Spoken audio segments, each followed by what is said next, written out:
What I was going to do is like, I'll do a run here, maybe a run a week.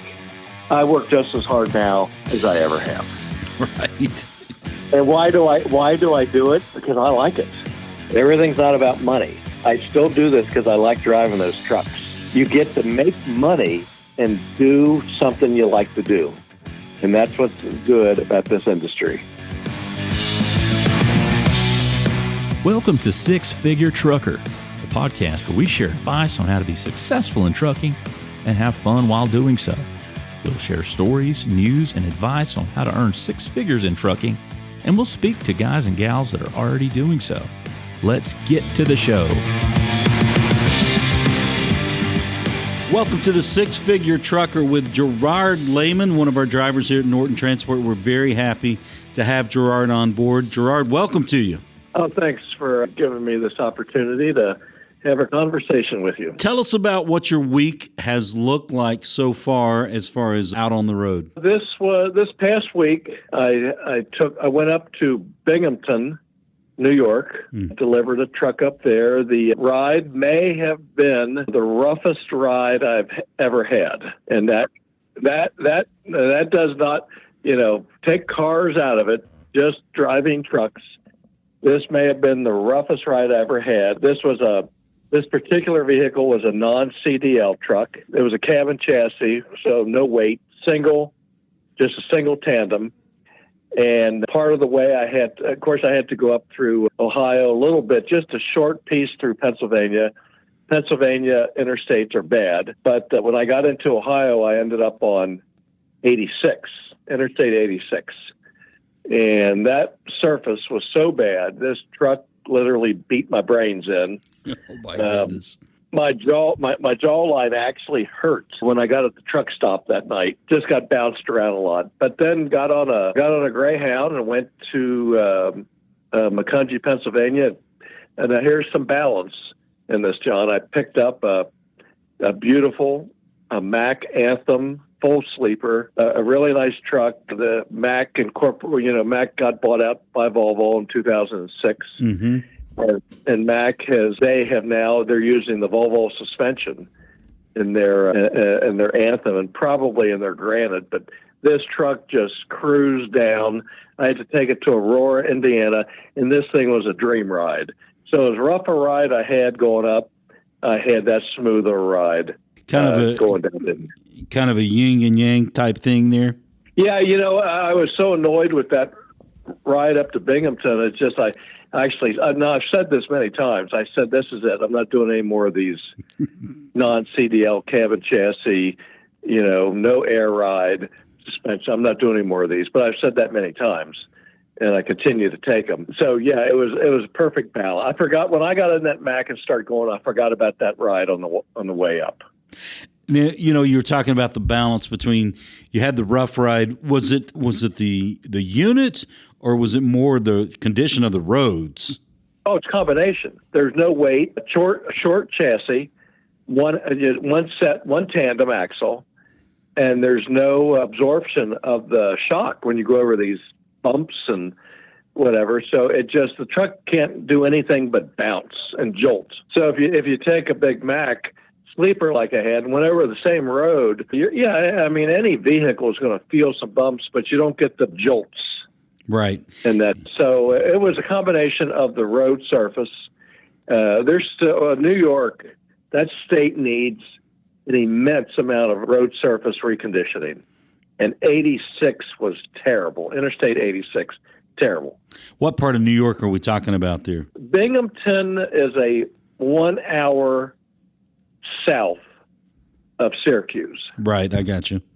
Now, you were talking about how the balance to the good side was when you got in the Mack. I wanted to touch a little bit on, before the good side, you were talking about you could feel it in your jaws.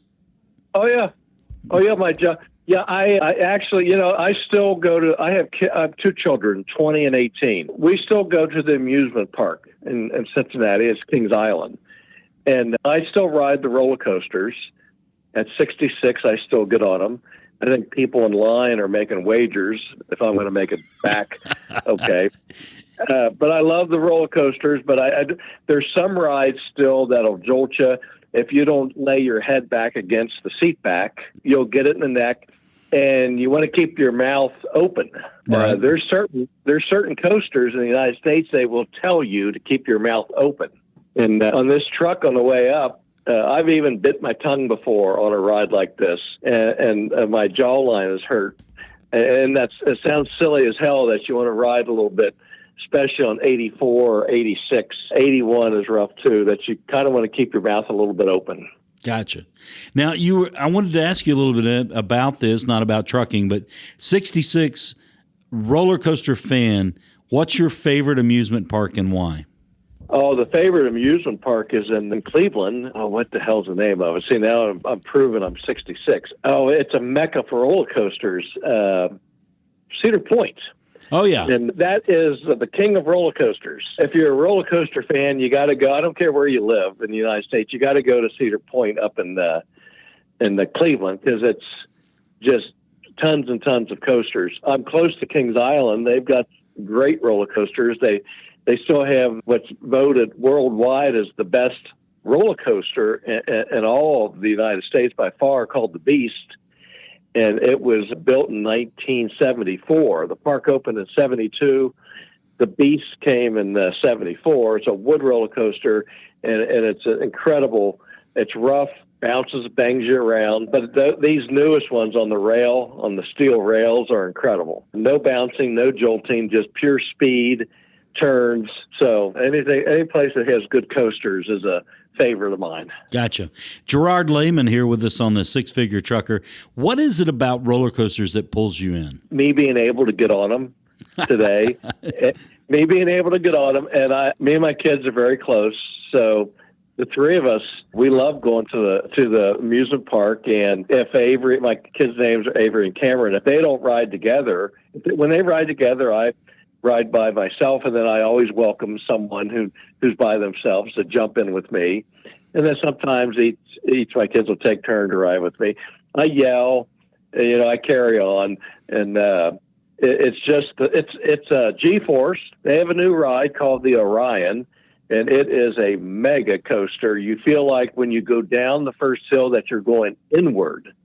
Oh, wow. When you're it'll take your breath away, and the G-force is incredible. Then when you come up out of that hill and go up over the next one, it's just the force, it's the thrill. So it's just the overall thrill and excitement. And yeah, we get off of it and get right back in line many times. Would it be safe to say that you're a kid at heart? I still have it in me, yep. Now, you were talking about getting back in line. How many times, if you can remember from recollection, have you ridden the same coaster consecutively? Oh, I'd say 3. After a while, my patience does wear out standing in line, because sometimes you'll stand in line 2 hours. So you figure, get off a 4-minute ride, get back on for another 2 hours. After a while, you just need to go, because you're sitting for 4 minutes, you're standing for many hours, so I have to walk around. I got you. Now, you said the word patience there, and I wanted to talk a little bit about patience as a driver. You and I have had a little bit of history here. We've worked together with each other. But talk a little bit about the patience that is an essential requirement of a driver. Okay. When I think of patience, we're not talking about traffic backup, sitting in traffic. When I talk patience in a truck, it's the patience with your focus. I don't care. I drive a lot at night. This weekend, late Sunday night, I'm taking a run for our company. And I don't care if you're on the interstate with not many cars and you say to yourself, boy, this is a nice evening for driving. There's hardly no traffic. You still have to maintain that 100% focus. You cannot get complacent. You cannot get complacent if you're the only one on the road. So that's, in my opinion, is where the patience. You have to continually say to yourself, look ahead 12 to 15 seconds, look at those mirrors, right and left side every 7 to 10 seconds, so you know your surroundings, and you have to keep doing that. And the patience comes in staying focused. Is that a routine you've built into yourself, kind of like, say, we got the NBA Finals going on now, like a free throw shot. It's muscle memory where you remember to look ahead of you, the time frame you were allotting there, check your mirrors. Is that something that becomes, I guess, for lack of a better word, a reflex? Well, that's a good question because being a habit, there very well could be reflex in that. I learned the looking out the side mirrors. A guy that I knew, he's retired now. He drove for UPS for over 30 years, and he drove a semi, and plus he drove the dual trailers. And when a supervisor, a monitor rides with you, that's one of the things they look at. UPS drivers have to check their side mirrors every 7 seconds. Oh, wow. And I thought, wow, that's just that's overdoing it. You know what? Get in some heavy traffic. Get on the Pennsylvania Turnpike in heavy traffic, and 7 seconds that's not too frequent. Right. I mean, when you build that into your driving habits and reflexes we were talking about, how much more does that lend into having a successful transport? Well, first of all, a successful transport is getting the truck there with no incidents. I don't care if you get it there 2 hours late, a half a day late, maybe even a day late. If there's reasons for that, not excuses, if there's reasons for that, if you got the truck there with no incident and the customer signed off on your bill of lading, that's a successful trip. What caused the delays, what caused it being late, that's secondary. Right. I like your outlook and your attitude because, we had mentioned it earlier before, you and I have talked before. We had laid out what was going to be a beautiful load plan from Ohio to Maryland. And help me out, Gerard, here. Where was it from Maryland, the next leg of that? Finland, New Jersey. Right. We had that laid out. But as you know, as a driver, rarely or not always, I don't want to use the word rarely, but not always, the things happen the way that we thought they would. But I guess as a driver, you have to be prepared for anything. Well, here's an example. You're correct. And here's an example. Last week, on a Monday morning, around 9 a.m., I'm heading up I-70, and all of a sudden, sunny, no weather, beautiful, sunny. The weather was beautiful. And all of a sudden, I see the two state troopers and a county sheriff, cars, squad cars on the right side, right shoulder of the road. All the lights are on. I thought, we got something going on here. And why they were there, they're waiting for this huge tow truck. A driver looked like he made a semi-right turn, not a full right angle, and looked like he drove directly into the trees. Oh, boy. This truck was not turned over. It was not jackknife. The cab was bashed because it hit some trees. It looked like he pulled it in there at a high speed. Now, what does that probably tell you? He fell asleep. And it sounds like it. Yep. So every time I see that, and I've listened to truckers at truck stops say the same thing. You say, thank you, God, for hopefully that person is not injured and he doesn't lose his job. Mm-hmm. If he's an employed driver. And you say to yourself, that is where you keep talking to yourself about staying focused. And if you're tired, you get off the road. You're touching on some very important points, the safety aspect of driving a big rig or driving whatever it may be that you're driving, be it a hydrovac or a mixer or whatever type of unit you are driving. When do you know at that point? I mean, you see that. It's got to be a reminder when you see a truck off the road and it looks, from all appearances, that someone fell asleep at the wheel. When do you know to make that decision? You just know.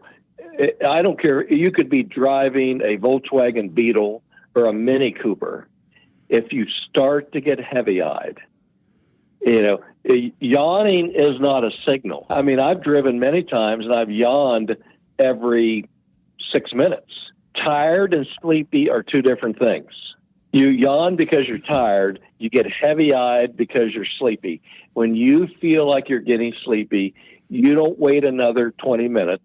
You don't wait. You get off. If you know there's a rest area 5-6 miles up the road, you get in the right lane and you stay focused and do what you have to do to make it to that rest stop and get off the road.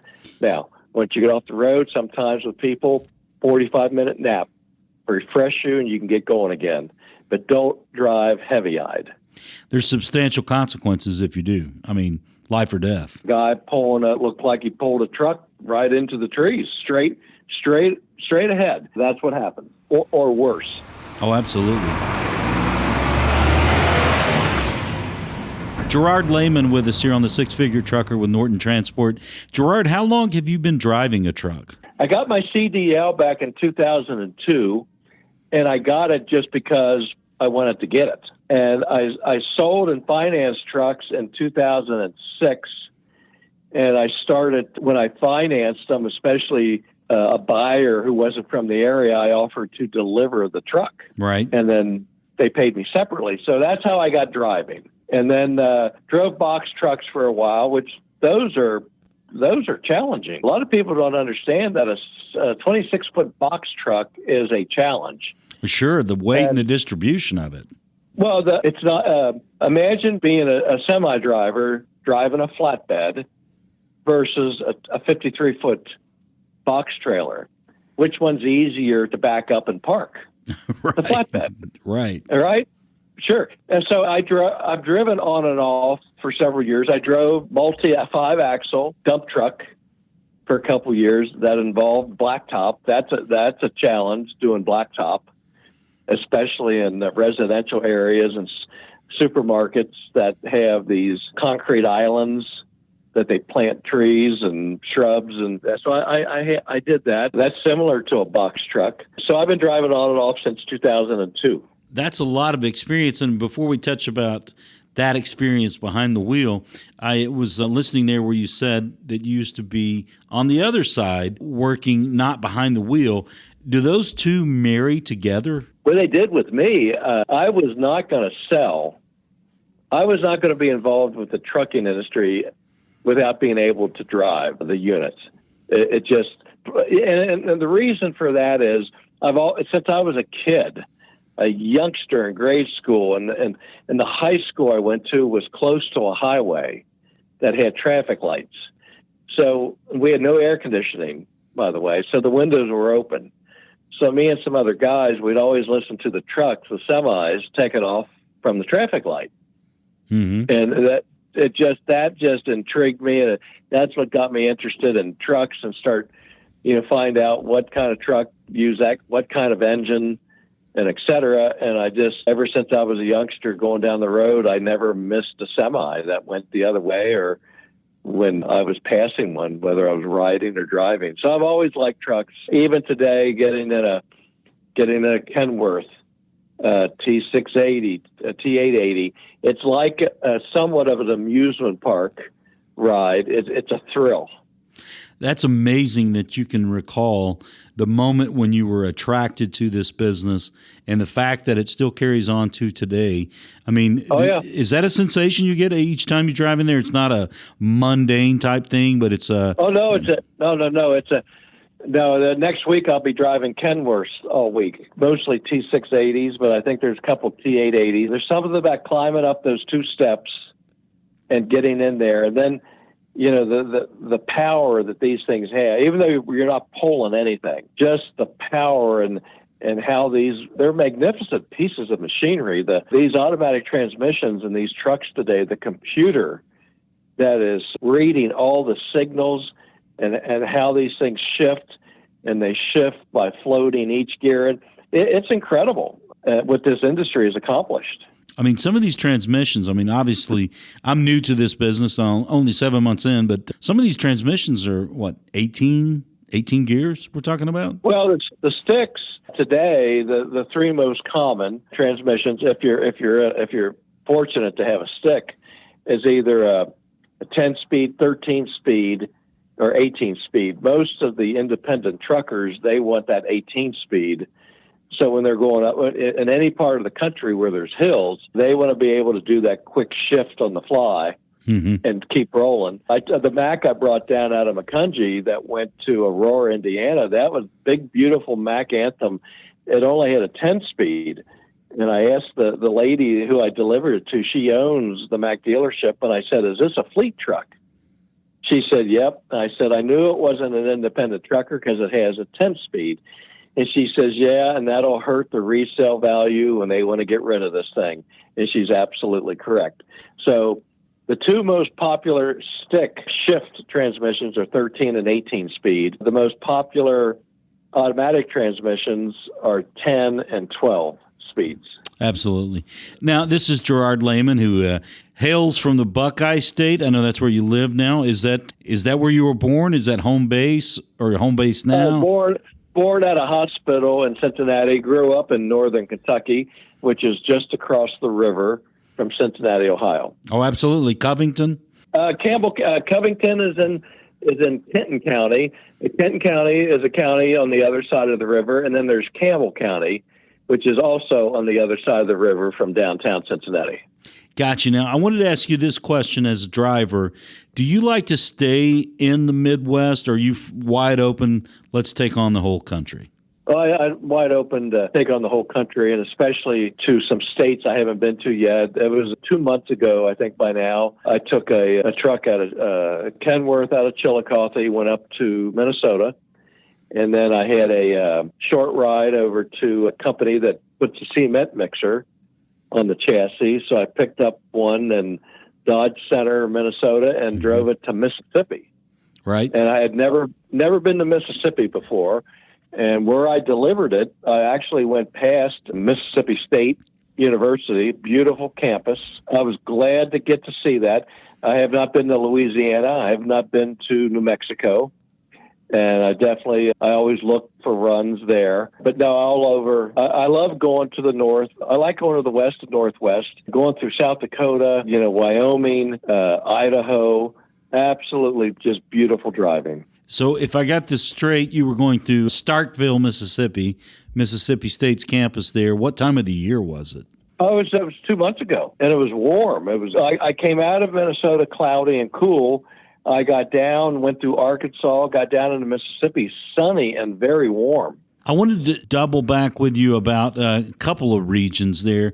You were talking about Montana and Wisconsin. I mean, not Wisconsin, Montana, South Dakota, those areas. Explain to people who've never been there, and you sitting behind that large wheel, that big windshield, driving out. What's it like going through those areas and seeing it from the open road? Okay, first off, Montana, South Dakota, North Dakota, Colorado, they call that big sky country. And I've often wondered, why do they call it big sky? Hard to explain, but if you drove it on a sunny day, you'd see why they call it big sky country. Because you have these beautiful terrains.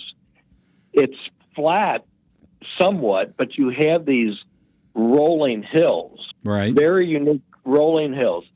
And then you have this blue sky, which seems to be way, way up there. And when you're driving, you look at that and you say, now I know why they call it big sky country. It's like the separation. Like a separation. Wow. That's cool. And then when you get into Utah and Arizona, it's a whole different look, and it's even more beautiful, in my opinion. If you've never driven through Utah, you have to drive through Utah to understand what I'm saying here. I personally have been out to Utah, not Utah, but just the Four Corners, and spent a lot of time in New Mexico. And I'm from the Southeast. There is something distinctly different with the color of the sky when you get to New Mexico, Utah. It's like that azure blue. The land of enchantment, as they say in New Mexico. And you, being someone who's seen so much more, is that something that's true as far as you see the difference in the color of the sky in, say, New Mexico, Utah versus Ohio? Oh, no question. First of all, Ohio, I mean, it's a good state, but Ohio has always been known as there's always a filter, a slight filter, even on a sunny day. I mean, it's sunny, but you don't get the clear. I think that's now that you mentioned, I think that's part of the reason they call it big sky country too, because it's so clear, crisp, and you really get the impact of the blue sky. Right. We're talking about the aesthetics of places like Montana, North Dakota, South Dakota, Wyoming, Idaho, and New Mexico, Utah. But let's kind of drill down on Ohio, Pennsylvania, Minnesota, Wisconsin. For the trucking industry and the factories that support it, those are key states. Oh, yes, indeed. And the thing about, wintertime, it can be tough in Minnesota. We all know why. But Minnesota is an easy state to drive through. It doesn't, you just seem to be able to drive through Minnesota. Mm-hmm. Ohio's a pretty good state to drive through, especially if you're going east-west. You got the Interstate 80, and it's a pretty decent condition in Ohio. Minnesota roads are, surprisingly, they get cold winters, but Minnesota interstates are not near like Pennsylvania and New York. Pennsylvania, terrible interstates. They just haven't, I don't know what the deal is. And fuel is very expensive in Pennsylvania. Fuel's not so bad in Minnesota. Right. Talk about that for a moment there. You were talking about the conditions of the roads. But fuel, I mean, that's impacting everyone. It's not just the truck driver. It's not just the trucking industry. It's not just the transport companies, the drive-away companies, but that drives up everything, the price of food, lodging, airfare, everything down the road. But talk about it from a driver's perspective, particularly in drive-away. I mean, you're one of our successful drivers. How do you do it? How much is it bank on load planning, being smart about where you're going, where you're staying? How do you make that work for you? I mean, you've done it in the past. You've been on the road for a long time, but now it's more of a challenge with the price of fuel. Yeah, what I do, and this is very easy to do, there's several websites. All you have to do is Google state-by-state fuel prices. Or I do state-by-state diesel fuel prices. And you'll get a list of sites that'll give you the current, not 4 days ago, the current price for diesel. So if I've got a run that's, let's say it's going to be 1,800 miles, then I do that. I go in and I look and I get a median. And let's say I'm going to be in one state, 400 and something miles of that trip. The rest of the states are 280 miles of that. Then, I take it as a percentage. This state here that may have a high fuel cost, I'm going to be in that state longer than the other states. So I get a median price of what's it's going to cost me to take this truck out there. How much fuel are we going to need to put in the tanks? Right. And then I calculate that out, and I look at the job and look at the rate and see if I'm going to have a profitable run. And I don't see how you can drive long distances and not do that. For a guy like you who thinks through their load plan, thinks through their fueling, what would you say is advice to some other drivers who may not be as thoughtful and deliberate in planning where they're going to go, and they may end up losing money because in drive away, you got to be ahead of the game, particularly with the fuel prices. What would your advice be to those drivers who may not have figured out, hey, I can make money here and I can save money here? Okay, I have this conversation all the time for two reasons. One, I do Lyft and Uber often, all the time, week by week. Next week, I'll probably be in Uber and Lyft every day at least once. And I meet other drivers. I meet drivers on Greyhound all the time. And I ask them, we'll get talking. And I don't pry into what they're doing, but they'll start talking, and I listen. And then they'll tell me this, tell me that. And I say, well, how'd you do on that run? And then they give me that blank look. And they say, well, I don't know yet. I haven't calculated it. And I just think to myself, you're exactly right. You don't know because you didn't plan ahead. When a dispatcher at Norton, for example, offers me a run, I get out the pad of paper and I get my pen, I have a calculator on my phone, and I say, all right, you sit tight. I'll be back with you. He knows exactly what I'm doing. And I Google the state by state where I'm going, fuel prices, and I get an idea. I just did it to her. Here's an example. I just did it to a dispatcher the other day that had a cement mixer going to Florida. Mm-hmm. And I told him, I said, this is going to take 200. I know what those cement mixers, I know how much fuel they use. I said, going down to Florida, I said, it's going to take 278 gallons of fuel. What's the MPG on one of those mixers? Was it a drum or a volumetric? No, the drum. The one I took to Mississippi, the best it got was 5.2. Most of the time, it got 4.9. I'd hate to see what they got when they were loaded with concrete. Oh, my goodness. But they usually don't travel that far. Oh, no. Right. So that's where someone could get hurt. Someone could say, okay, I'll take that. I've never been in a cement mixer. And they take it, and you're going to put a lot of fuel in a cement mixer. Oh, yeah. They're heavy. And you got to calculate how much. You look at the rate, how much they have built in for fuel, and then calculate how much you're going to spend on fuel. And if it's not a good fit, you tell the dispatcher. You just don't say to them, nah, I'll pass. You got to tell them why. You got to say, here's why I can't take that run, so they know, so they can communicate.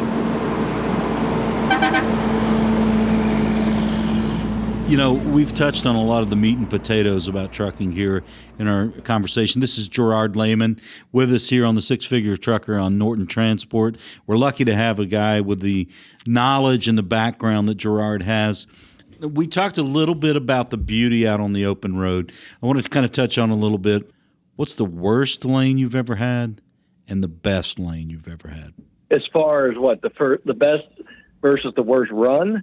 Not necessarily the run, but I guess from an aesthetical point of, man, this is something I could not have seen if I had not taken this lane. And on the other side of the coin, man, this is something I wish I had never seen. Oh, I see. Usually negative situations have more of an impact. But to be perfectly honest, and driving a truck, the beauty, the beautiful runs, what I call a great run, those have the most impact on me. I took for the company you work for and I drive for. I took a run out to Las Vegas from Chillicothe. Mm-hmm. And then I got an additional run. One of the other dispatchers called and said, while you're out there, can you go on down to Moreno Valley, California, and drop off and pick up and come back to Las Vegas? And I lived in California for 10 years, so I'm familiar with Moreno Valley.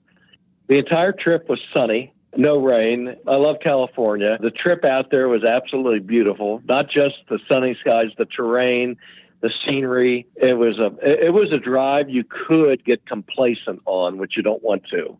Right. But it was that comfortable. It was a nice truck. It was a Kenworth T880, and it just rolled along. That was right there is one of the nicest. I love driving into Vegas. Traffic is hectic as can be, but there's something about driving in to Las Vegas. Sure, that city in the desert. That's right. You get excited. When you start to see the strip, 14 miles, sign says Las Vegas, 14 miles, and you think, there's no way that's 14 miles away. Yes, it is, but it's a thrill. That right there is one of my best. Worst, it's going to be going to the Northeast, right, out of Ohio in the winter months. Mm-hmm. Snow up to Maine, a surprise snow squall in Cleveland, but you can get those at any time. And then you drive, and all of a sudden the snow stops. Then you drive for all of a sudden you get hit again, New York. And so when you're driving up there from December, even November through March, you can get hit with snow and possible ice. If you're in a tractor, just a simple, tractor, dual axle, that's where you have to caution, meaning get off the road. And if there's no room at a truck stop, which is a good chance there's not going to be, then you go ahead and bite the bullet and you roll into that hotel. Gotcha. This is something what you're touching on there, which people in the industry know, particularly drivers. The Northeast, basically from Baltimore north, is very, how can I say this?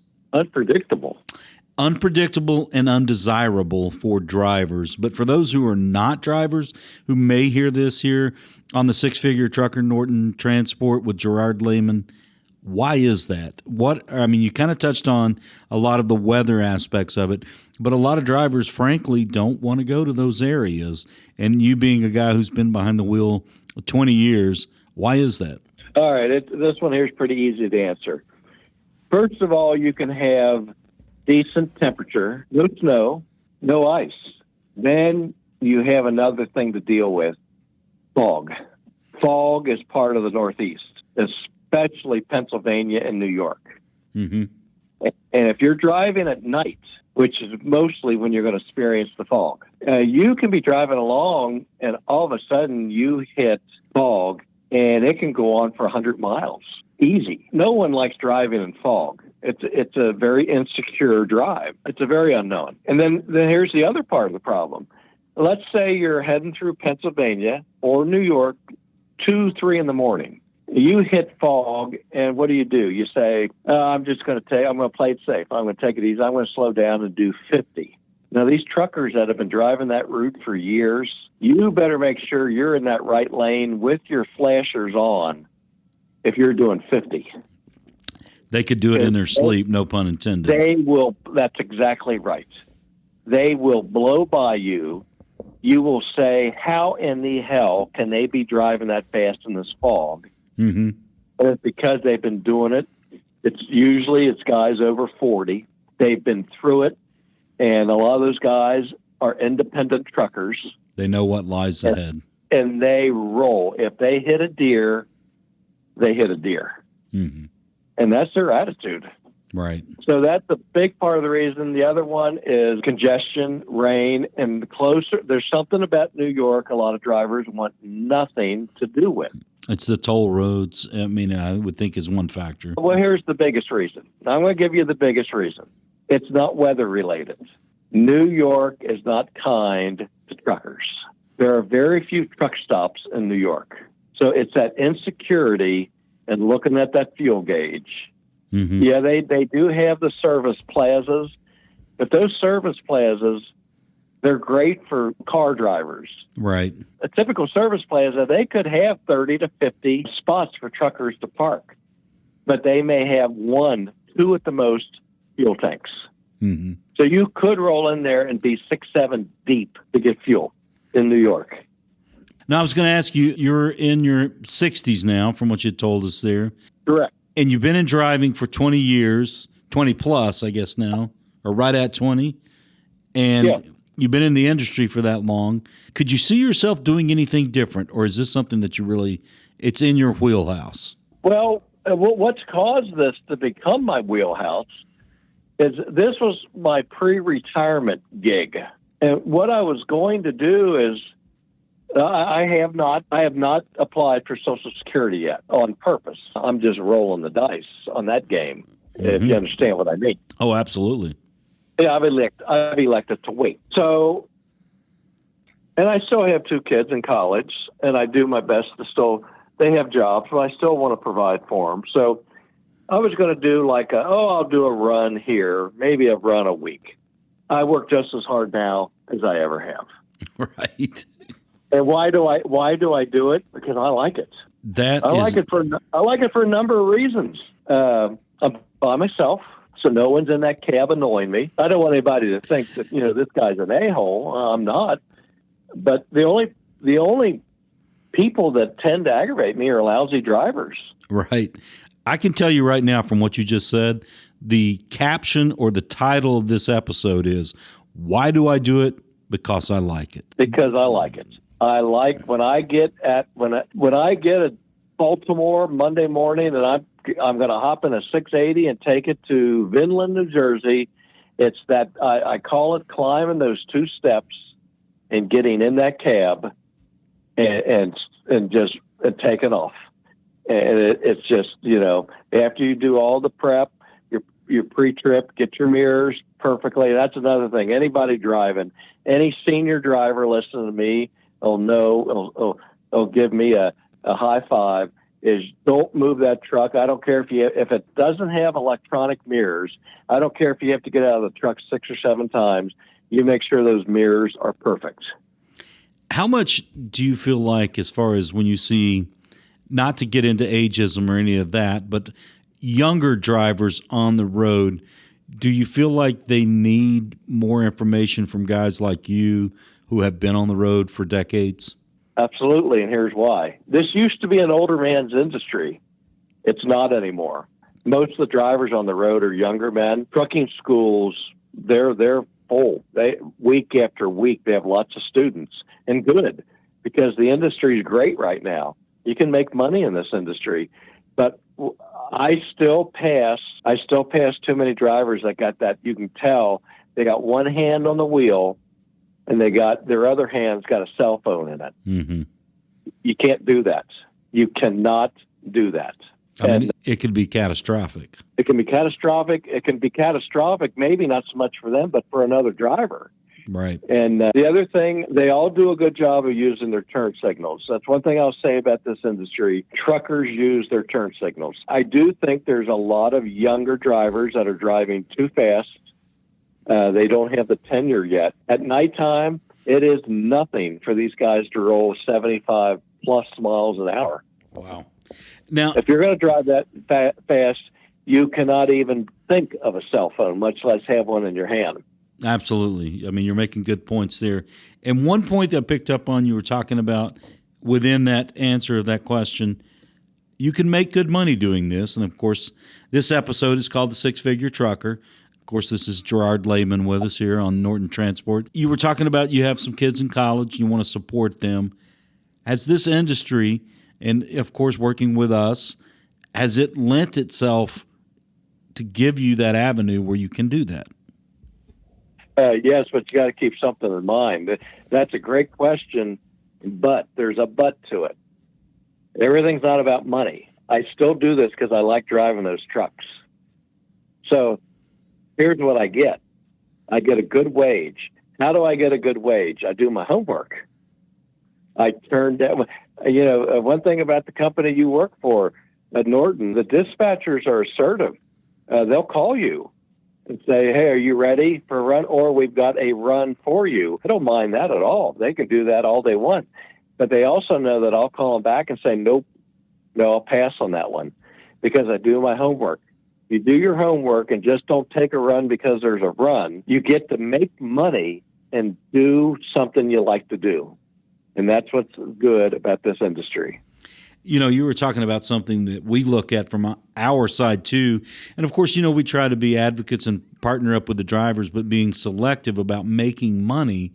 In drive-away trucking, talk about the fact that you don't want to do something that says, okay, this is a great run. It's going from point A to point B, but you got to get from B to C. Yeah, that's right. Talk about that as a driver. I mean, I think we see some newer drivers like, man, that's attractive. And it is. But then if you don't have a way out, I know I'm speaking about the obvious, but from a driver's perspective, how important is that to you? Because I'm thinking back to our conversation we had a few weeks ago about that load plan we put together, but unfortunately it didn't work out because of a breakdown with the truck. But how important is that to you? I mean, it's obvious you're a thinking man and you think about these things when you do it, but in drive-away trucking, that kind of planning from A to B, B to C, sometimes C to D. That's right. When I say do your homework, the price of fuel and how much fuel a truck's going to cost, that's just part of it. When you take an example, if you take a truck, if somebody takes a truck out to the West Coast or up to the Northwest, it's unlikely you're going to get a backhaul. Mm-hmm. Okay? So you deliver the truck. It was a lot of miles. And when you saw the load, when the dispatcher presented it, you saw, oh, my goodness, 2,100 miles. Damn, I got to grab that. Oh, really? Number one, you got to calculate your fuel. I took a run once for another company, and it was a type of truck that utility companies, telephone companies, and cable companies use. Right. With 50-gallon tank on it. I'm taking it to Spokane, Washington. 50-gallon tank. You're not going to get far.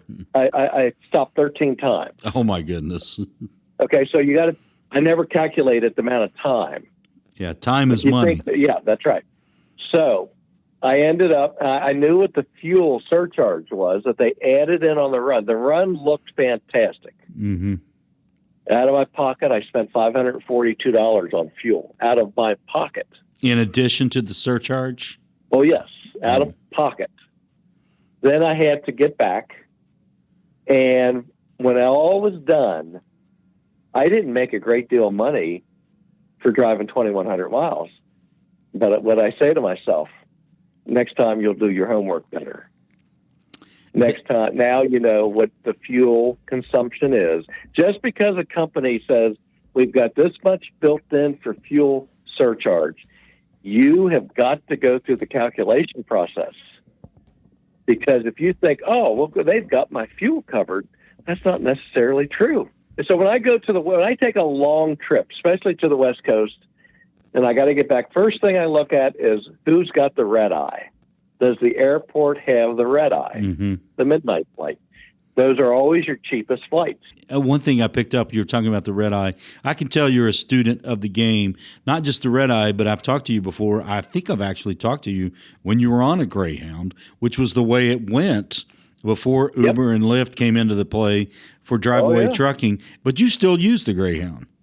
Every week. Yeah, every single week I'm on it. I tell you how annoying it is. I've got several free ticket rewards from Greyhound. I can't use them because every time I try to cash it in, they say, whoops, can't use it on that flight. But that's how often I'm on a Greyhound. Right. And you got to plan that. You got to, I say to the dispatcher all the time, if he has a run that looks good, I say, now you hold tight. I got to look and see what my costs are getting out of there. Well, you can bet it's going to be a bus ride. Now, sometimes when I go to the Northeast, which happened 2 weeks ago, I went up to Fort Edward, New York. Mm-hmm. And it just so happened they had an Amtrak station at Fort Edward, New York. This is up beyond the Adirondacks. Right. This little town had an Amtrak stop.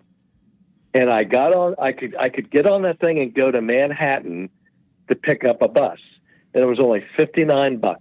It was a 4-hour ride on a train. That was a deal. I snatched it. But that's what you got to do when you're taking these long runs. If the dispatcher has to wait, and even if they say, well, someone else may want that run, I say, then if someone else wants it, you let them have it. I do not let them, expedite me into making a decision.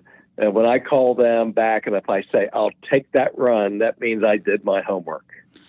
We got Gerard Lehman with us here on the Six Figure Trucker from Norton Transport. I'd said earlier that the title of this episode was I Do It Because I Like It, or it could be Do Your Homework. I'm torn here between which of the two it's going to be, Do Your Homework or Because I Like It. We'll have to come up with that decision. You're going to like it more if you do your homework. If you got a minute, I'll give you an example. They go hand in hand. What's that? They go hand in hand. Yeah. When I sit at a bus station, sometimes I have layovers for 4 or 5 hours, and somebody will say to me, what do you do? And I say, I transport trucks. They say, well, I do the same thing. So what happens, you get in the conversation.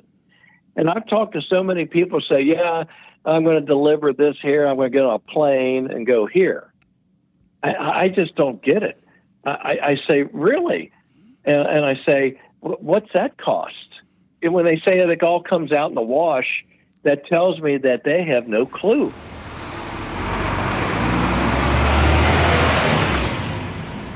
Gerard Lehman, we absolutely appreciate you being with us here tonight on the Six Figure Trucker. Gerard, I wanted to tell you, after we get wrapped up here, I wanted to ask you some of your final thoughts about drive-away trucking, but I'm going to give you a call about an opportunity coming down the road once we get off here. But what are some of your final thoughts that you would say to someone who is thinking about getting into drive-away trucking, or someone who is new to the business and doesn't have the experience that you have? What would you offer to them? Okay, I have this conversation all the time with Lyft and Uber drivers because they like to drive.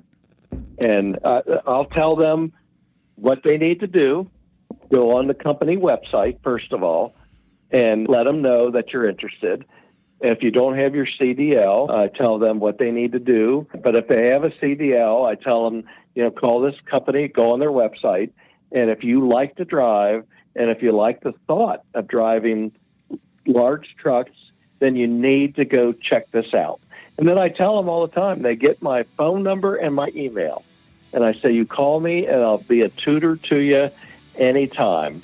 and I'll tell you the mistakes I've made, the things I've learned from mistakes, and I said that's free of charge, and that's what they need to do. Go do it, pursue it, go look into it. There you have it, the words from Gerard Lehman. He's been driving for 20 plus years there on the road. We're lucky to have him here at Norton Transport.